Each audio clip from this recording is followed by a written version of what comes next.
Oi, tudo bem? Eu sou o Lidias do canal Grimório Adaptado e hoje eu venho trazer aqui um sincretismo que existe na nossa cultura nos dias atuais. E a gente pode ver esse sincretismo nos nomes dos meses do ano. A gente vê que janeiro, que era Januários, né, no Império Romano, era um mês dedicado em homenagem ao deus Jano, o deus dos solstícios de verão, de inverno. E o mês de fevereiro era um mês onde se realizavam sacrifícios aos deuses do panteão romano para que houvesse bonança na primavera seguinte. E a gente vê ali no mês de março que era em homenagem ao culto ao deus da guerra romano, o deus Marte. Mas o deus Marte também era visto como deus da fertilidade, e no mês de março era quando se iniciava então a semeadura dos campos e que trazia então essa fertilidade com uma boa colheita. O mês de abril existem algumas teorias, né, acerca da origem de seu nome, e entre elas está a de que ele seria o mês que abre o mês de maio, né, abre para a primavera. E esse mês era dedicado à deusa Vênus.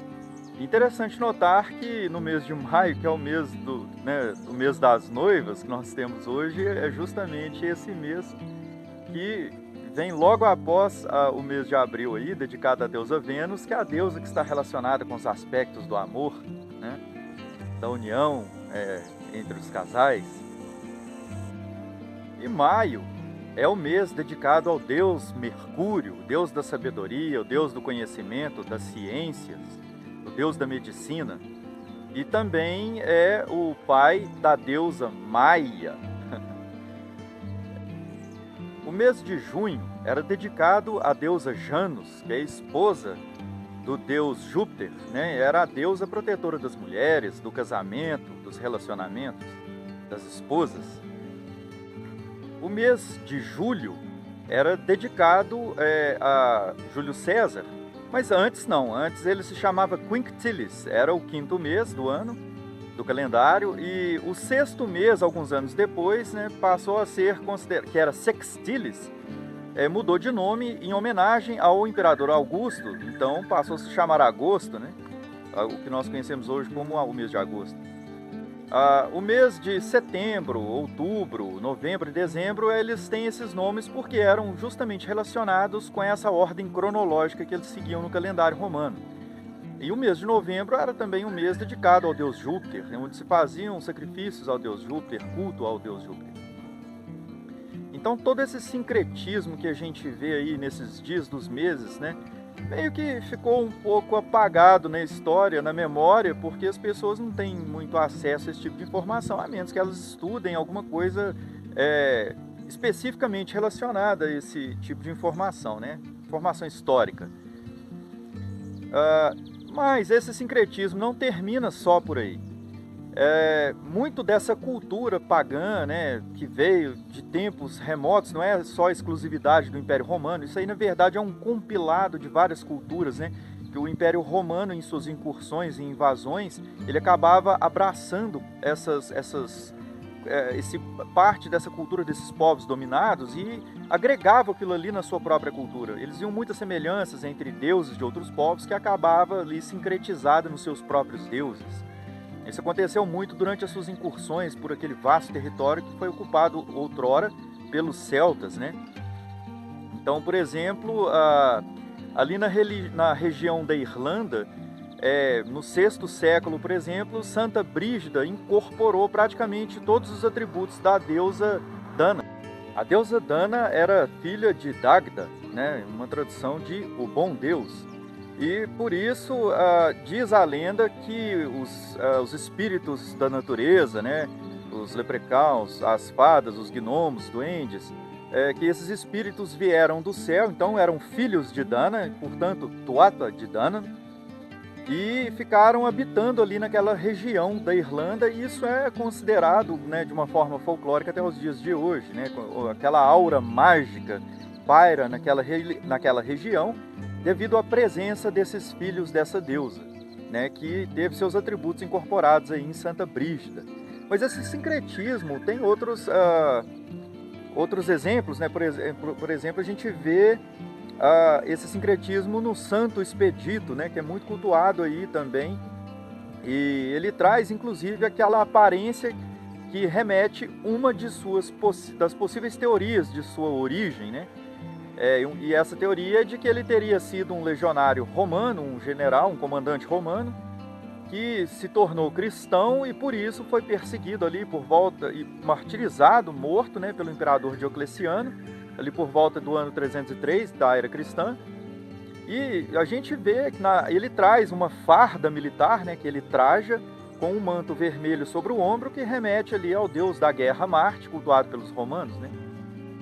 Então esse Santo Expedito ficou sincretizado também na nossa cultura e é cultuado até mesmo por quem pratica voodoo, né? Que é essa religião que vem do voodoo, que ficou muito popular ali nos Estados Unidos, conhecida como voodoo, e aqui no Brasil, né, a gente vê muitos aspectos desse voodoo sincretizado na nossa cultura. E aqui é popularmente conhecido pelo termo macumba, né? Apesar de que a palavra macumba não necessariamente tem essa origem. Mas as pessoas leigas, elas atribuem o termo macumba a essa magia voodoo.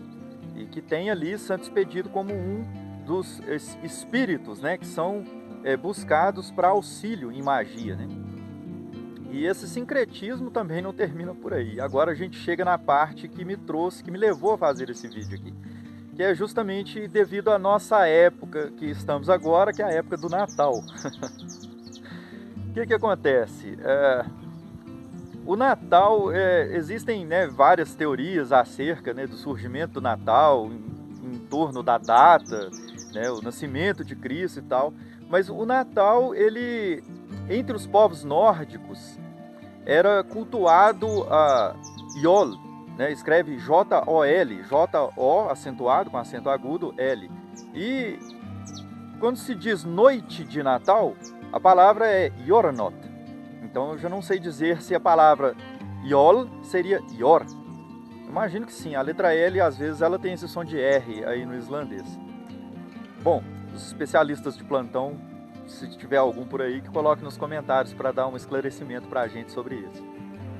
Então, essa noite, né, do Natal, essa Yornot, que também no inglês arcaico, né, depois veio se tornar Yule, ela era uma noite, na verdade não uma noite, mas um período que compreendia ali os meses de dezembro até janeiro, e nesse período eles faziam esse culto onde eles mantinham uma crença de que havia uma grande manifestação espiritual no mundo e esse culto servia para apaziguar essas consciências espirituais que estariam soltas pelo mundo, atuando no mundo naquele momento, né? E no meio de todo esse sincretismo aí, a gente vê ali, tem controvérsias, né, acerca desse período do Natal, né, por que ser comemorado no dia 25 de dezembro, existe muita coisa em torno disso aí, muita teoria.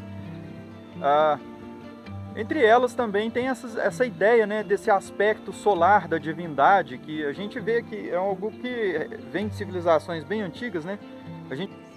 Então existe também essa ideia na cultura nórdica, né? E em outras culturas também, a gente vê no Egito, eles cultuavam o deus Sol, que era Amon-Ra, deus Ra, né? Depois foi sincretizado com outro deus, tornando-se então chamado como Amon-Ra.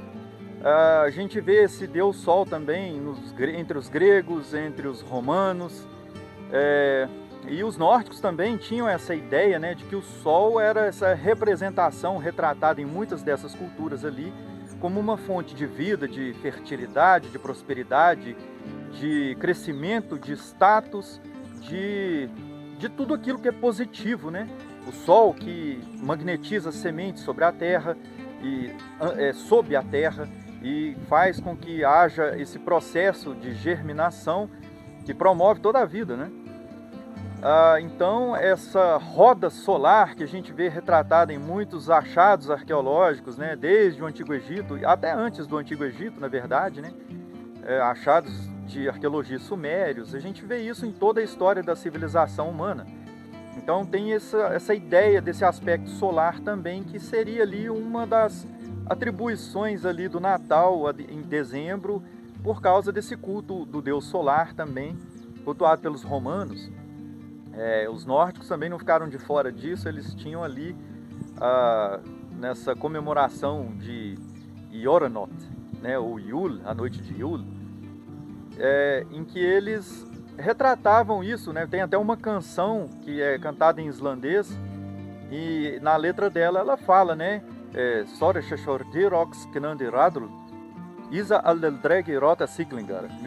Mas seria alguma coisa como: o sol é o escudo das nuvens, que é o quebrador do gelo e o senhor da roda. Então eles até cantam na letra da música: Drecum utior vier virium rauda, bebamos, né, brindemos ao Deus de Or, se quisermos governar, continuar vivendo, né, permanecendo. Então existia aquela cultura ali de que esse mestre da roda do disco solar representa ali a roda das reencarnações, a roda da existência, a roda da vida, o ciclo onde se nasce, vive, adquire-se então uma bagagem, né, que é agregada à alma, e quando se morre essa bagagem te ajuda a evoluir, e durante as próximas reencarnações você vai adquirindo cada vez mais bagagem até adquirir um nível evolutivo onde não é mais necessário participar dessa roda de reencarnações, mas torna-se então parte do todo, parte de algo maior, e auxiliando então aqueles que necessitam percorrer essa jornada de evolução. Então existiam práticas como, por exemplo, de se reunir em torno de uma fogueira, e eles tinham a prática de queimar um tronco de Yule, que provavelmente pode ser uma palavra que descreva uma espécie de pinho, né? de pinheiro, e esse tronco era queimado ali, essa fumaça servia então para purificar o ambiente. Era um ato ritualístico de purificação ali para poder espantar espíritos malignos, né? E conta a lenda que Odin, que a gente conhece como Odin, ele ficou pendurado numa árvore, sangrando, ele feriu-se a si mesmo na busca de alcançar conhecimento espiritual, né? Então ele ficou ali sangrando até que, depois de 9 dias e 9 noites, ele teve a visão das runas nórdicas, que é aquele alfabeto que é uma representação gráfica de sons que tem um significado de correspondência com energias e consciências primordiais, né, da existência. Então ele ficou sendo o portador dessas runas nórdicas, que na cultura nórdica era usada para se fazer magia. Então, como ele ficou pendurado nessa árvore, essa árvore ela tem uma ligação simbólica com o teixo, que é uma árvore muito resistente, de madeira dura, uma madeira forte, né? E essa árvore ela exala no ar uma substância que exerce uma influência química na mente. E essa influência dessa substância no ar faz com que a pessoa entre em um estado de gnose. Então, essa quimiognose, né, que é uma condição assim xamânica de despertar da consciência, de aumento de sensibilidade para energias sutis e de contato, de conexão com a espiritualidade. A gente sabe que existem outras substâncias, né, que servem também a esse propósito. Aqui no Brasil é muito conhecida a ayahuasca, né? Peiote e substâncias assim. Essa substância exalada no ar pelo teixo, ela então tinha esse uso, né? Então a ideia de que se ficar sentado debaixo dessa árvore durante um dia quente, por exemplo, a gente estaria sujeito então à influência dessa substância que é exalada no ar. E isso nos leva a esse despertar da consciência e experiências espirituais, né?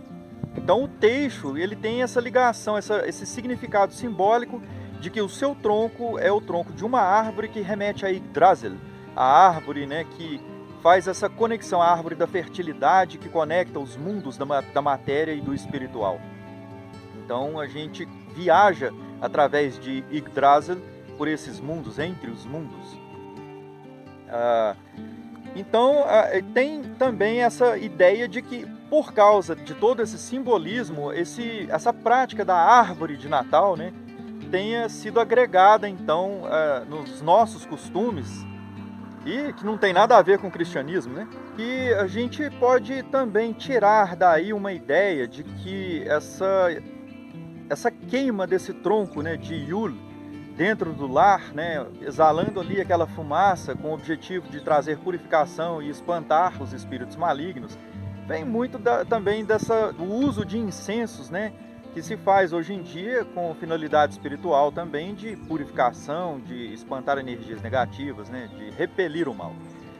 Então traz toda aquela ideia dos elementos, né, o ar em seu aspecto sutil representado pela fumaça, né, que é na matéria também de natureza sutil. Então essa prática de queimar o tronco seria então uma maneira de lidar com essas energias, né? Buscando então as propriedades desses elementos em seu aspecto físico, em contato também com seu aspecto espiritual, né? Aí trazendo aquela conexão que existe naquele conceito de que tudo tem alma, né? E então essa essência divina da vida que reside em todas as coisas, que reside na matéria, estaria aí sendo usada então como uma prática de auxílio para nos trazer uma condição de harmonia.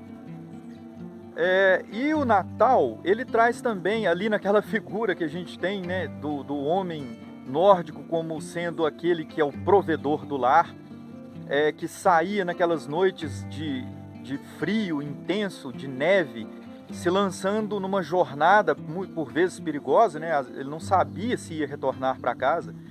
Então ele ia em busca da caça, que era para alimentar sua família naquele período tão difícil, que era um período que não se tinha como plantar nem colher. Então eles viviam da caça e, lançando-se na caça, então a família o aguardava ansiosa, né?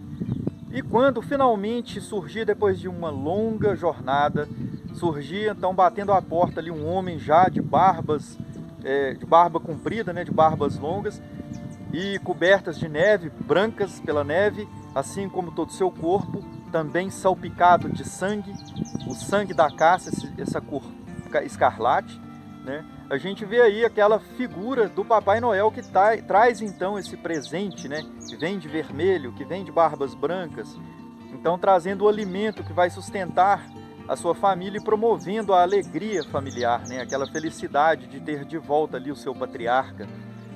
Então, todos esses conceitos simbólicos, né, a gente traz na comemoração natalina cristã hoje em dia, que na verdade é um produto sincrético de várias culturas que atravessaram as eras e chegaram até nós. Então é de se pensar, né? Os homens em todas essas eras, eles tinham ali a sua forma de tentar alcançar essa conexão com a espiritualidade, de tentar entender a sua essência, a sua origem, e buscavam dentro dos seus conceitos culturais essa conexão. E a gente busca até os dias de hoje, abraçando nesse sincretismo muitos desses conceitos e desse entendimento que chegou até nós e hoje faz parte da nossa cultura. Eu fico por aqui. A gente se vê e um Feliz Natal para todos vocês. Até mais.